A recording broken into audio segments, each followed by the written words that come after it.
কিভাবে বলবো আমি নিজের ভাষায় বুঝতে পারতেছি না। আমার প্রতিষ্ঠানে আমার আসতেও এখন লজ্জাজনক। কোন শিক্ষক যদি কোনো ছাত্রের হাত থেকে এভাবে নির্যাতিত হয়, অত্যাচার শিকার হয়, মার ঘুষি চর থাপ্পড় এসব খায়, তাহলে ওই শিক্ষকের মনে করেন সমাজে মুখ দেখানোর মতো ক্ষমতা থাকে না। আজকে আমি তারই একজন শিকার।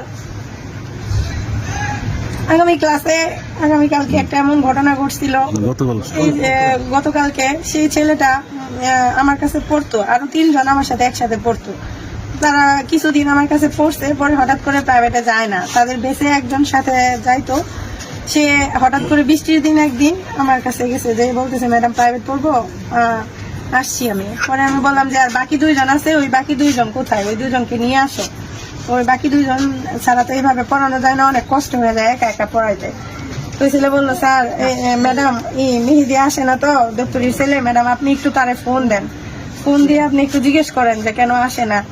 পরে আমি বললাম যে আচ্ছা ঠিক আছে দাও, আমি ফোন দিছি। ফোন দিয়ে বললাম এইভাবে যে আসো না, সায়েন্সের পড়া তোমরা তো পারবা না, একদিন স্কুলে আসো, 7 দিন স্কুলে আসো না, কিভাবে পড়বা?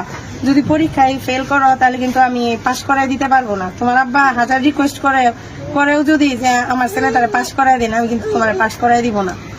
তারপরে উত্তরে সে আমার জবাব দিল, ম্যাডাম আপনি কেমন ক্ষমতা আপনি আমার ফেল করাই দেওয়ার, আপনি করায়েন। আমি এটা শুই না, তখন আমার খুব খারাপ লাগছে, একটু মনে কষ্ট পাইছি। তখন আমি বললাম যে আচ্ছা ঠিক আছে বাদ দাও, তোমাদের আমি আর পড়াবো না, তোমাদের আর পড়াশোনা করতে হবে না, আমি আর পড়াবো না। এই বিষয়টা নিয়ে আমি আর স্কুলের হেড স্যারও বলি নাই, কোনো টিচারদের কারোর সাথে শেয়ার করি নাই, যে থাক বাচ্চা মানুষ বলছেই তো ওদের আমি পড়াবো না, ওরা যদি ভালোভাবে পড়াশোনা না করে তাহলে আমার করার কিছু নাই, থাক। এটা নিয়ে সেই স্কুলে এসে বিভিন্ন ছেলে মেয়েদের সাথে আমার নামে বদনাম গায়, যে ম্যাডামে ভালো করে পড়াইতে পারে না, এই জন্য ম্যাডামের কাছে আমরা পড়া বাদ দিছি।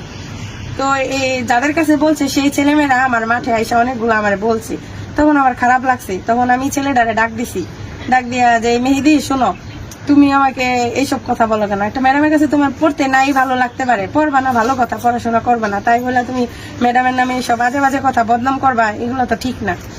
তো বললাম ওখানে ক্লাস 10-এর স্টুডেন্ট 2 জন, রাহাত আর খালিদ, ওরা 2 জন ওইখানে উপস্থিত ছিল। তারা তার কথাটা শুই না, মানে রাহাত আর খালিদ তার চাচাতো ভাই বাস স্ট্যান্ডের, আমি চিনিও না তাদের কাছে শেয়ার করছে যে আমাদের ক্লাসের ছোট ভাইরা যদি এরকম করে তাহলে কেমনে, আমাদের কথাও তো শোনে না, স্কুলে স্যার ম্যাডামদের সাথেও বেয়াদবি করে। তারপর জুবাইর নাকি জানি নাম, ওই ছেলেটা আইসা স্কুলে ওই মেহেদিকে ডাইকা নেয়, ক্লাস থেকে ডাইকা নিয়ে তাকে অনেক কিছু নাকি বলে, যে আমরা জীবনেও স্যারদের সাথে এভাবে করি না, বিগত কত বছর হয়েছে আমরা রাস্তা দিয়ে সাইকেল চালায়, যখন আমরা স্কুলে যখন গেছি স্যারদের সামনে পাইছি, আমরা সাইকেল থেকে নাইমা সালাম দিয়ে হাইটে আমরা গেছি, এতটুকু সমান করছি, আর তোমরা স্যার ম্যাডামদের